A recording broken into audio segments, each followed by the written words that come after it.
자, 오늘 말씀 보겠습니다. 말씀 구약성경 예레미야 18장 1절로 11절까지의 말씀. 여러분 가지고 계시는 구약성경 1079면입니다. 예레미야 18장 1절로 11절 말씀. 찾으셨어요? 예. 교회를 간만에 와가지고 예레미야가 마태복음 뒤에 있는지 요한복음 뒤에 있는지 지금 헷갈릴 거야 아마. 찾으셨어요? 한 절씩 우리 교독합니다. 제가 먼저 봉독합니다. 여호와께로부터 예레미야에게 임한 말씀에 이르시되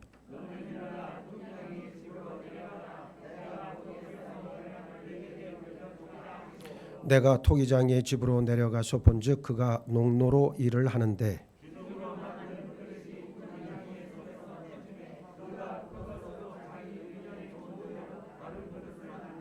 그때에 여호와의 말씀이 내게 임하니라. 이르시되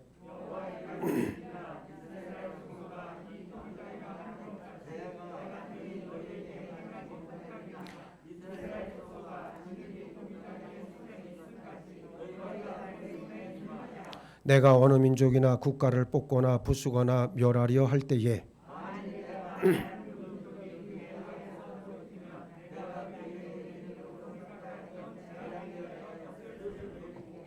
내가 어느 민족이나 국가를 건설하거나 심으려 할 때에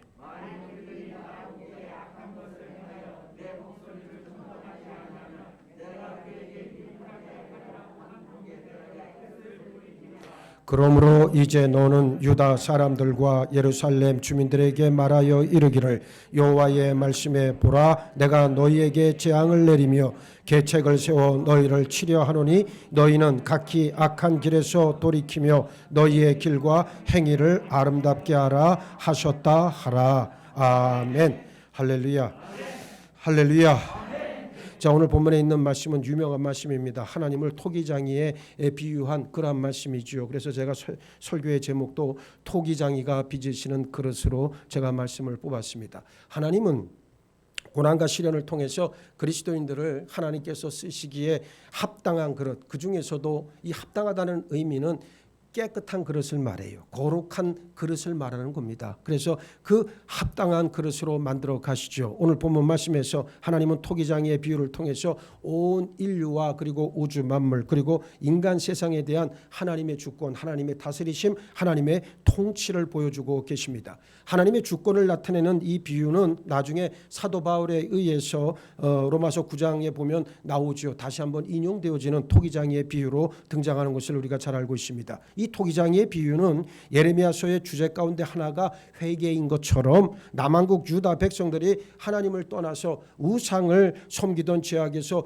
돌이키게 하기 위해서 선포되어진 말씀 가운데 하나입니다. 거룩하고 공의로우신 하나님은 죄를 미워하신다. 그래서 하나님을 떠나 우상을 섬기던 유다 백성들의 쌓인 죄를 심판하시기 위해서 당시 강대국이었던 바벨론이라고 하는 큰 나라를 들어서 유다를 멸망시키지만 멸망이 하나님의 궁극적인 목적이 아니라 그들을 다시 회복시키기 위해서 그 과정을 지나가게 하셨다는 것 우리가 잘 알고 있습니다. 지금도 하나님은 죄를 미워하시기 때문에 고난을 통해 죄를 심판하시지만 궁극적으로는 우리를 위로하시고 치료하시고 회복시켜 주십니다. 하나님은 고난과 시련을 통해 우리 믿음과 하나님에 대한 사랑 그리고 헌신을 더 깊고 성숙하게 빚어가셔서 하나님 쓰시기에 합당한 그릇으로 만들어 가십니다. 오늘은 토기장이의 비유를 통해서 고난에 대해서 한번 은혜를 나누는 시간 갖도록 합니다. 먼저 그릇을 만들기 위해선 무엇이 필요합니까? 돌이나 산에서 들이나 산에서 그 그릇을 만들기 위한 원재료가 되어지는 흙을 퍼와야 합니다. 하나의 그릇이 되기 위해선 그 흙이 반드시 있어야 되겠죠. 땅속에 묻혀있는 흙을 파내야 하는 것처럼 우리가 구원받는 과정도 이와 똑같습니다. 토기장이 되시는 하나님은 우리를 하나님 나라의 유용한 그릇으로 쓸만한 그릇으로 만드시기 위해 흙과 같이 먼저 우리를 철저히 어떻게 합니까? 깨뜨리고 부셔버립니다. 고난은 인간 존재에 있어서 숙명적인 요소예요.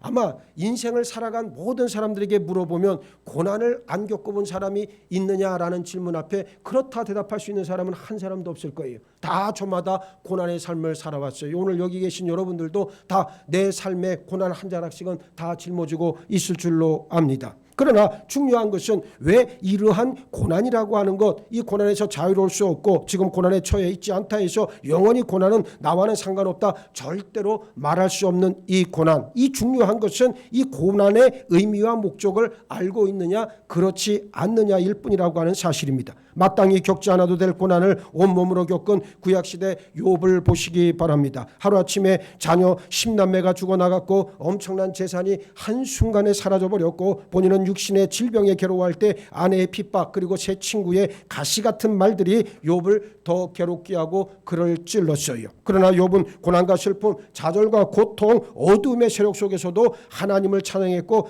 끝까지 믿음을 지킨 참된 신앙의 모범이 되었습니다. 우리는 욥으로부터 말씀으로 승리해서 하나님께 인정받고 축복받는 믿음으로 하나님의 은혜와 사랑, 능력을 흘려보내는 통로가 되었음을 잘 알고 있습니다. 우리에게는 언제나 삶의 환경을 통해 고난의 문제는 늘 있어 왔다는 것을 잘 알고 있습니다. 그러나 욥의 고난을 통해 배우듯 하나님의 은혜와 능력으로 십자가의 길을 걸어가신 예수님을 우리는 바라봐야 합니다. 주어진 삶의 요건에 감사하고 고난을 넘어 문제를 해결받고 사명을 생명처럼 여겨 우리 삶을 통해 살아계신 하나님께 영광을 올려드려야 합니다. 하나님은 우리의 자유로운 선택으로 하나님을 사랑하기 원하십니다. 욥은 상급 때문에 복을 주시는 하나님을 찾지 않았다는 말이에요. 끝까지 인내함으로 극심한 고난을 통과한 후에 다시 한번 하나님의 큰 복을 받아 누렸습니다. 고난과 환난이 나를 덮쳐온다 해도 흔들리지 말고 인내해서 끝까지 믿음을 지키고 승리하기를 주의 이름으로 축복합니다. 우리를 통해 당신 영광 받으시기를 원하시는 하나님께 인정받아서 더 성숙한 성도가 되어 하나님 주시는 하늘의 신령한 복과 땅의 기름진 복마저 넘치게 받아 누리시는 우리 모두가 되길 주의 이름으로 축복합니다. 둘째, 토기장이는 진흙을 깨끗하고 부드럽게 만듭니다. 토기장이는 산에서 퍼온 흙을 먼저 물로써 깨끗하게 불순물을 씻어내지요. 진흙과 같은 우리도 하나님께 선택을 받았다 해도 씻음의 단계는 반드시 거쳐가야 합니다. 고난은 하나님께서 우리를 씻으시는 중요한 방법 중 하나라 그랬습니다. 제가 아까 모두에도 말씀을 드렸지만 내가 잘 나갈 때에는 내가 주인입니다. 내가 잘 되기 때문에 모든 것이 잘 되기 때문에 그 모든 일이 형통할 때는 내가 잘난 줄로 알아요. 내가 잘난 줄을 아니까 자신이 결정적으로 취약한 것이 무엇인가를 모르고 넘어갈 때가 많이 있다는 말이에요. 그런데 고난에 들어가면, 고난의 한가운데로 들어가면 그때서야 자신의 실존적인 자아를 대면하게 됩니다. 이런 말할 수 없는 무능함과 그리고 연약한 존재요, 모호한 존재요, 도무지 하나님이 아니고서는, 여러분 생각을 해보세요. 예수님은 하나님의 빛이다 그랬는데 생명의 빛이 곧 예수 그리스도 아닙니까? 우리가 한밤중에 캄캄하게 어두운 완전히 불빛이 하나도 없는 곳을 우리가 걸어간다 할 때 만약에 우리가 어떻게 거기를 걸어갈 수 있겠어요? 우리에게 프레시가 있는 것도 아니고 초도 없는 거라면 우리가 그 길을 걸어갈 수 있는 유일한 방법은 빛 대신 예수님의 손을 붙잡고 나아가면 되는 겁니다.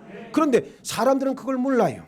내가 잘 나갈 때, 내가 잘 될 때에는 내가 정말로 내 삶의 주인이고 이 세상의 주인이 나기 때문에 이 모든 일이 형통한 줄로 아는데, 그러나 어느 날 갑자기 병이 찾아오고 엄청난 고난의 역사가 들이닥치기 시작하면 그제서야 자신의 본 모습을 발견합니다. 이런 사람은 나은 사람이에요. 그런데 죽을 때까지 자기의 본 모습을 못 보고 가는 사람들도 굉장히 많아요. 이게 문제라는 거예요. 이게. 예.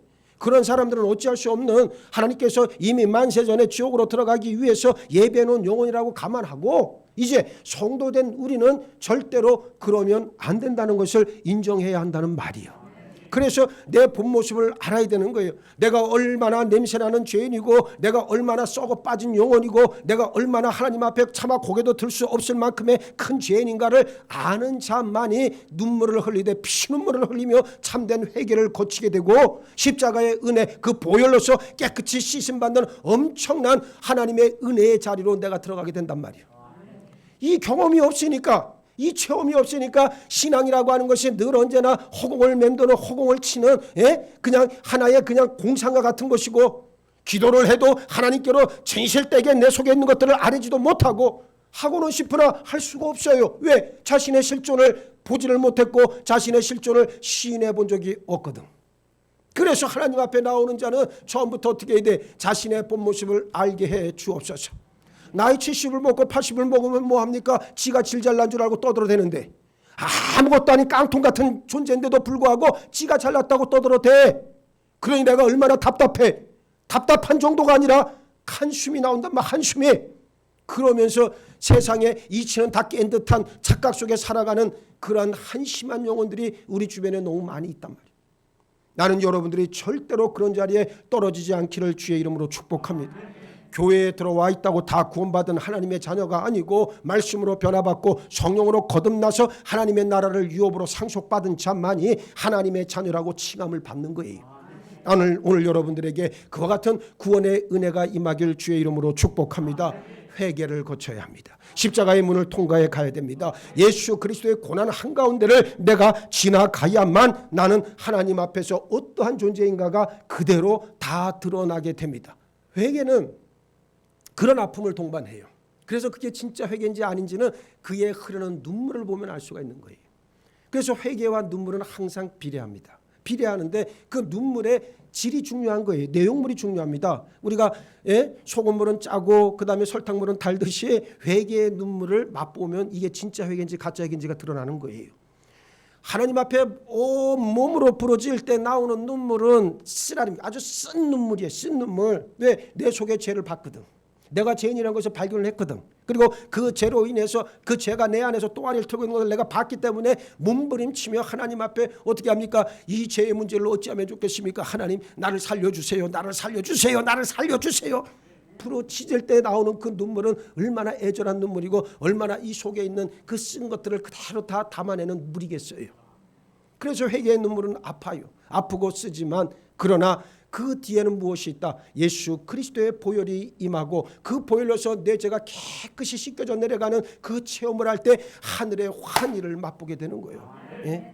오늘날 그리스도인들이 많은 그리스도인들의 가장 결정적인 문제점, 회개하지 않는다는 데 있다. 하박국 3장 2절을 보니까 하박국 선지자가 하나님 앞에 뭐라고 부르짖습니까? 하나님이여 수년 내에 부흥을 부어 주옵소서. 부흥하게 하여 주옵소서. 그가 기도하잖아요. 예?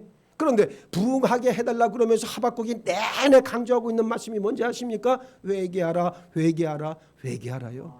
오늘날 회개도 안 하면서 영의 부활이 영의 부흥을 생각하고 가정의 부흥을 생각하고 교회의 부흥을 생각하는 사람이 있다면 그 사람은 도둑놈입니다.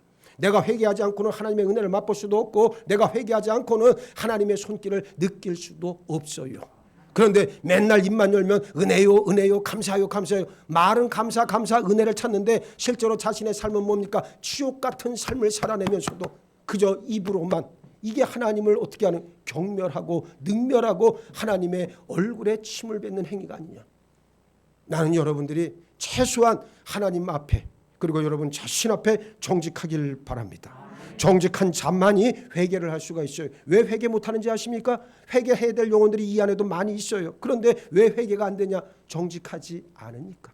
하나님 앞에 정직하지 않고 사람 앞에 정직하지 않으니까 도무지 회개의 자리 근처에도 얼씬거리지 못하는 것을 우리는 보면서 너무나도 가슴이 아프다는 것 잘 알고 있습니다. 나는 여러분들이 하나님 앞에 정직한 영혼들이 되기를 바랍니다. 정직한 영혼이 되어야 하나님의 기뻐하심을 입을 수 있습니다. 그래서 성도는 고난을 통해서 하나님께로 대한 순종을 배워야 됩니다. 하나님은 우리 안에 쌓여있는 덩어리들, 즉 교만과 이기적인 욕심, 아집과 탐욕, 불순종과 불신앙을 철저하게 깨뜨리길 원하십니다. 마침내 토기장이는 곱게 빠진 진흙을 물로 반죽해서 그릇을 빚는 농노에 얻은, 여기 농노라고 하는 것은 물레 같은 걸 말하는 거예요. 우리가 그 도자기 그 빚는 거 가끔 TV 화면에서 보잖아요. 그래서 그 뭡니까 도공이 이 물레 위에다 흙을 딱 한 반죽을 올려놓고 막 돌려가면서 빚잖아요. 그걸 농노라고 이야기를 합니다. 그래서 여기 지금 농노에다가 우리를 올려놓고 하나님께서 어떻게 합니까? 여러 모양 당신의 뜻에 합한 그릇들로 어떻게 합니까? 만들어 가신다는 말입니다. 하나님은 우리를 당신 뜻에 합당한 그릇으로 만드셔서 사용하시다가 영원한 하늘나라로 우리를 옮겨 가십니다. 우리 본향은 영원한 천국임을 우리는 믿음으로 고백하고 있습니다. 시련과 고난은 하나님의 그림자임을 분명하게 아시길 바랍니다. 여기 누가 고난을 좋아할 사람이 있겠어요? 고난이 괴롭죠. 고난이 힘든 거예요. 내가 지난 이 우리 교회 부임하고 지난 오늘까지 이 4년 한 2개월 정도 이 제자들 교회까지 치면 4년 한 몇 개월이 됩니까? 한 7개월, 4년 7개월 되겠네. 그죠? 4년 7개월 이 시간이 내가 가만히 생각을 해보면 고난의 시간이요. 고난의 시간. 여러분들은 상상을 초월할 고난이요.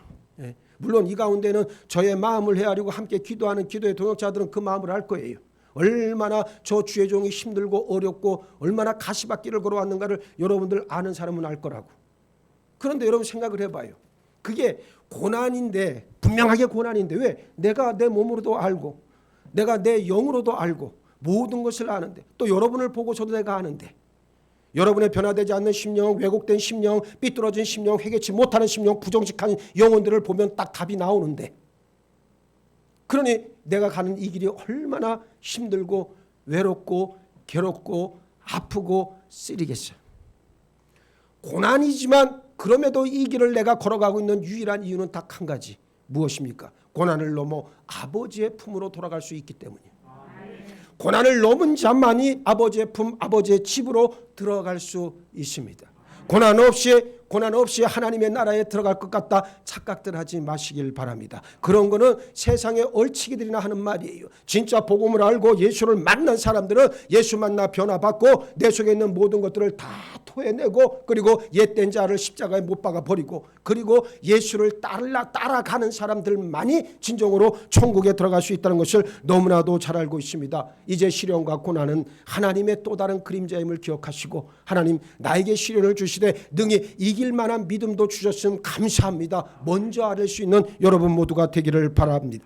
쓴 것을 맛본 일이 없는 자는 단 것이 무엇인지 모르듯이 나에게 임한 고난을 통해 하나님의 영광의 자리로 나아갈 때 나를 위한 하나님의 뜻은 더욱더 선명해진다는 것을 알아야 됩니다. 야고보서 5장 13절에 너희 중에 고난당하는 자가 있느냐? 그는 기도할 것이요 말씀합니다. 요셉은 자신과 가장 가까운 가족으로 인해서 말 못할 고난까지 당했습니다. 형들이 시기하고 미워해서 죽이려고까지 했어요. 결국 형제들이 요셉을 노예로 팔았습니다. 요셉의 고난은 여기서 그치지 않았고 보디발 가정의 종으로 팔려가 주인을 위해 열심과 충성을 다했지만 이 보디발의 아내로 인해서 억울한 누명을 쓰고 감옥에 갇혀버렸습니다. 옥에서도 술 맡은 간원장을 도와주지만 요셉에게 돌아온 것은 여전히 옥살이 신세였어요. 요셉의 마음이 얼마나 힘들고 괴로웠겠습니까? 또 사도 바울은 안 그렇습니까? 일평생 그가 예수를 알기 전에 사울로 살 때 유대교의 지도자로 살았으면 아마 돈도 많이 벌고 편하게 살았을 거예요. 일신상의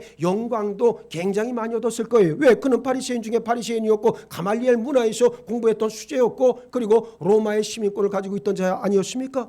그런데 예수를 알고 예수를 위해서 그의 삶을 전적으로 헌신하게 되었을 때 그의 삶은 가시밭길, 말 그대로 고난의 연소가 아니었습니까? 매맞고 파손당하고 목이 떨어져 나갈 것 같은 엄청난, 심지어 뱀의 독사에게까지 물리기까지 하고, 이런 말 못할 고난을 그가 온몸으로 다 겪어내야 하지 않았냐.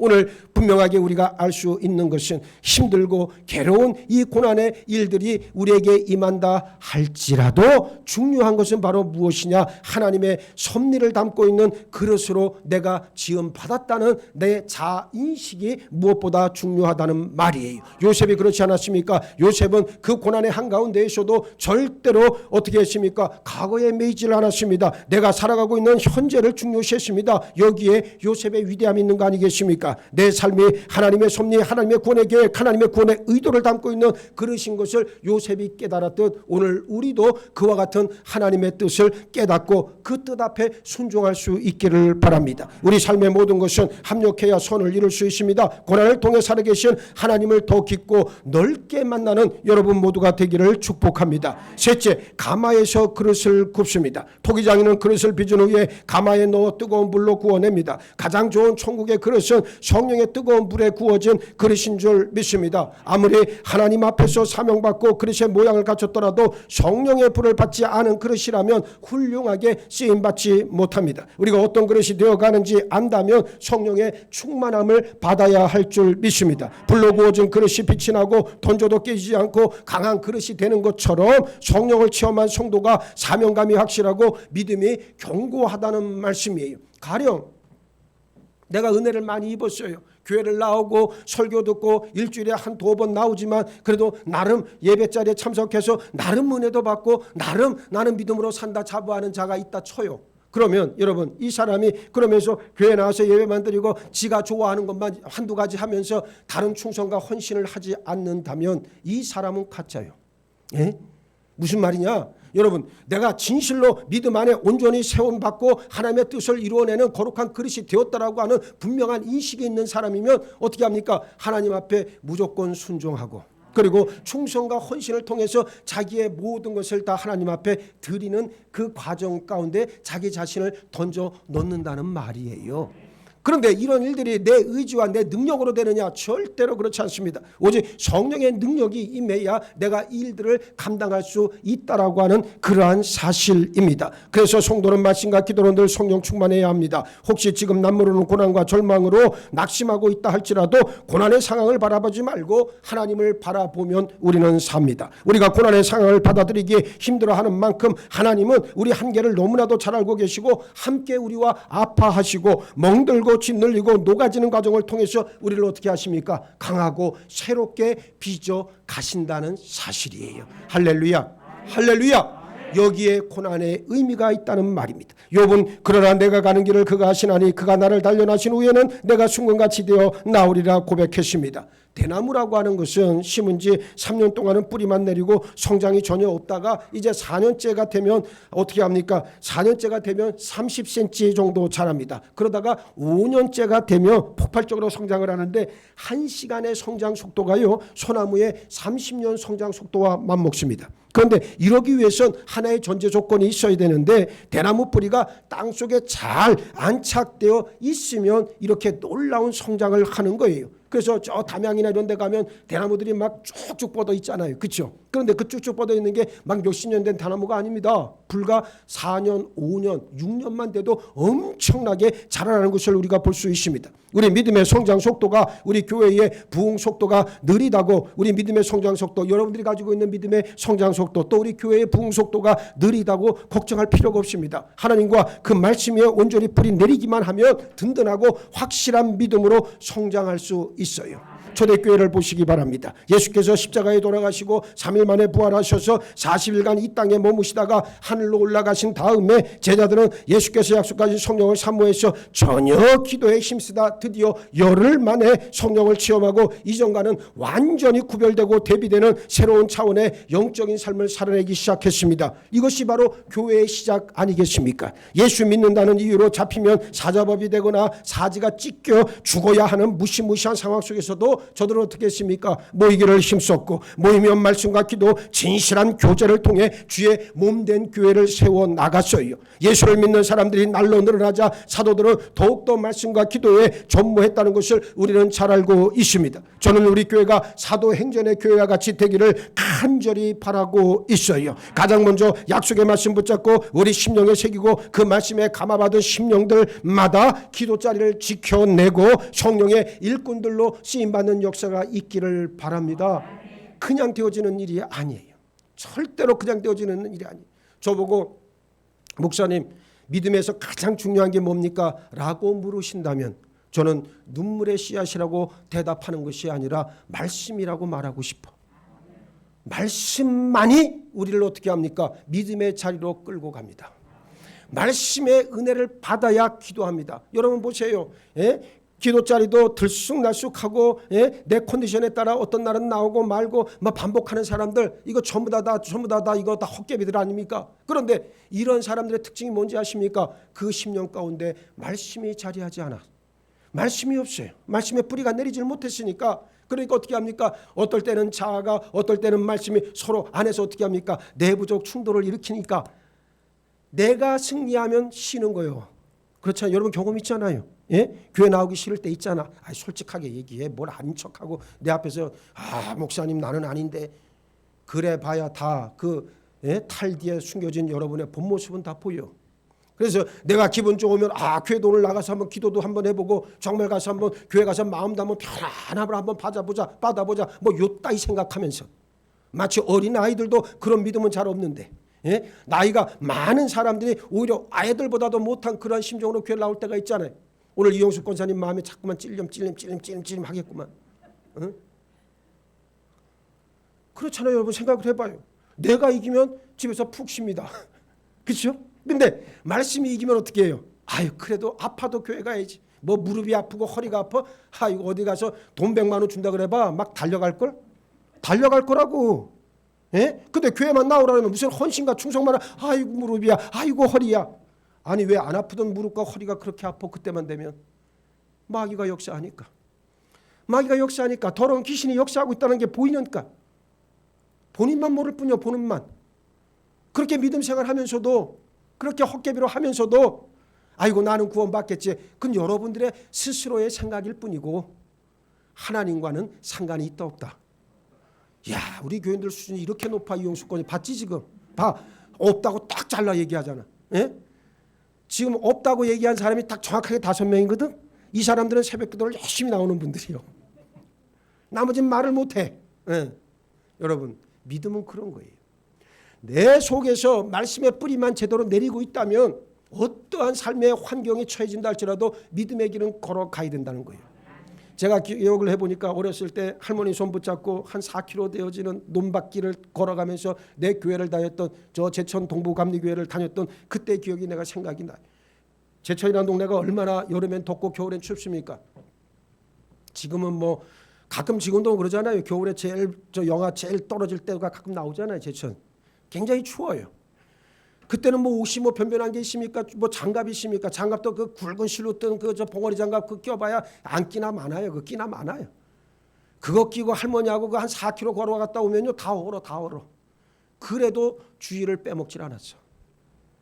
무슨 일이 있어도 나는 주일 교회를 가는 걸로 나는 알고 있었어. 이게 당연히 성도니까. 하나님의 자녀니까. 나는 구원받은 하나님의 자녀니까 목에 칼이 들어오든 뭐 무슨 난리가 나든 나는 교회만은 꼭 갔다는 말이에요. 오늘날 보세요. 아이고 상처받았네. 시험에 빠졌네. 이런 상처 시험 어디다 대고 하나님 앞에 그런 망발을 합니까? 본인이 죄인이라는 건 모르고 매번 손가락을 남을 향해 펼쳐가면서 네가 문제야. 본인을 들여다보라면 본인을. 얼마나 냄새가 나고 얼마나 죄인의 괴수고 이 안에 죄들이 모여서 또아리를 틀고 있는지 그걸 보면 하나님 앞에 절로 우리는 고개를 숙일 수밖에 없다는 거예요. 오늘 여러분들에게 그와 같은 은혜가 임하길 바랍니다. 약속의 말씀을 붙잡기를 주의 이름으로 축복합니다. 이 모습이 땅에 뿌리를 잘 내린 대나무의 모습 아니겠느냐. 그리스도인들은 하나님께서 쓰실 만한 합당한 그릇으로 변해가는 존재들이에요. 십자가에서 몸을 찢고 피 흘려 죽으셨다가 3일 만에 부활하신 예수님을 진실로 영접하고 구원받은 우리는 날마다 구원을 이루어가는 성화 즉 거룩해지는 과정을 지금 경험하고 있다는 사실입니다. 이 과정에서 많은 고난과 고통을 통해 우리 전인격이 예수님처럼 변화되어 갈 수 있습니다. 그러나 이 과정에서 끝까지 낙심하지 않고 믿음을 잃지 말아야 하는 것이 중요합니다. 이런 사람이 하나님께 귀중히 여김받아 존귀하게 쓰임받다 그릇의 사명을 다하면 그때서야 비로소 영원한 천국으로 옮겨집니다. 우리 종착지는 하나님의 나라 천국임을 잊지 마시길 바랍니다. 그것에 들어가기까지 예수의 마음 가지고 흔들림 없이 믿음의 길을 가야 합니다. 토기장이가 선택하는 그릇들이 되어서 아름답고 귀한 그릇으로 반드시 빚어져서 하나님의 나라와 그리고 그 교회를 위해 존귀하게 쓰임받는 여러분 모두가 되시기를 예수의 이름으로 축복합니다. 토기장이가 빚으시는 그릇이 바로 나 자신을 깨달았습니다. 아버지 하나님 나를 온전히 빚어 주옵소서. 깨끗하게 하여 주옵소서. 거룩하게 하여 주옵소서. 순결하게 빚어 주옵소서. 이 세상 가운데 헛된 것에 우리의 눈과 마음을 빼앗기지 아니하게 눈동자처럼 지켜주옵시고 날마다 하나님께서 존귀하게 쓰임받는 우리 모두로 변화되어 우리 삶이 곧 복의 통로가 되어지게 하시고 훗날 아버지의 품에 안겨 영원한 천국을 소유하는 우리 모두가 되게 하여 주옵소서. 감사하오며 우리 주님 예수 그리스도 이름 받들어 기도하옵나이다. 아멘. 찬송가 4